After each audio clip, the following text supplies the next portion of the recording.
ఈ వీడియోకి voice over ఇవ్వడానికి ఎన్ని టేక్స్ తీసుకున్నానో మన ఛానల్లో ఇన్ని వీడియోస్లో ఒక్కదానికి కూడా ఇన్ని టేక్స్ తీసుకోలేదు. 2-3 టేక్సే ఎక్కువ.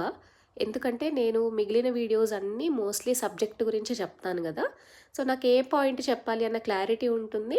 ఎంతవరకు చెప్పాలో అది చెప్పేసి వీడియో ఎండ్ చేసేస్తాను. కానీ ఈ వీడియో కొంచెం డిఫరెంట్ కదా.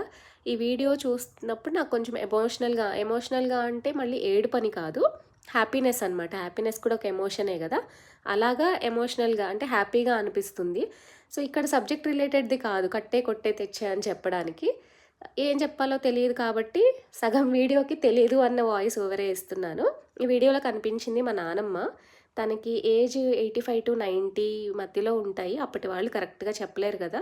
90 ఇయర్స్ ఉండొచ్చు, +or-1-2 అని నేను అనుకుంటున్నాను. అయితే మేము ఇయర్లీ వన్స్ వెళ్తాం అక్కడికి. అది కూడా ఒక 4-5 డేస్ ఉంటాము. మేముండే ఆ 4-5 రోజుల కోసం మిగిలిన 360 రోజులు కళ్ళల్లో ఒత్తులు పెట్టుకొని ఎదురు చూస్తూ ఉంటుంది. అప్పుడప్పుడు అనిపిస్తూ ఉంటుంది, దగ్గర అయి ఉంటే ఎప్పుడు కావాలంటే అప్పుడు వెళ్ళేవాళ్ళం కదా, ఇంత దూరం అయిపోయింది అని.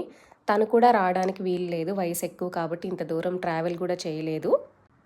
కానీ మేముండే ఆ 4 రోజులు తను మాత్రం మమ్మల్ని ప్రేమగా చూసుకుంటుంది, మాట్లాడుతూనే ఉంటుంది, ఏదో ఒకటి చెప్తూనే ఉంటుంది. పిల్లలు కూడా బాగా ఎంజాయ్ చేస్తారు తనతో మాట్లాడడం, తనతో టైం స్పెండ్ చేయడం. అది మీలో ఎంతమంది ఇలా మీ నానమ్మల్ని, అమ్మమ్మల్ని మిస్ అవుతున్నారో కామెంట్ చేయండి.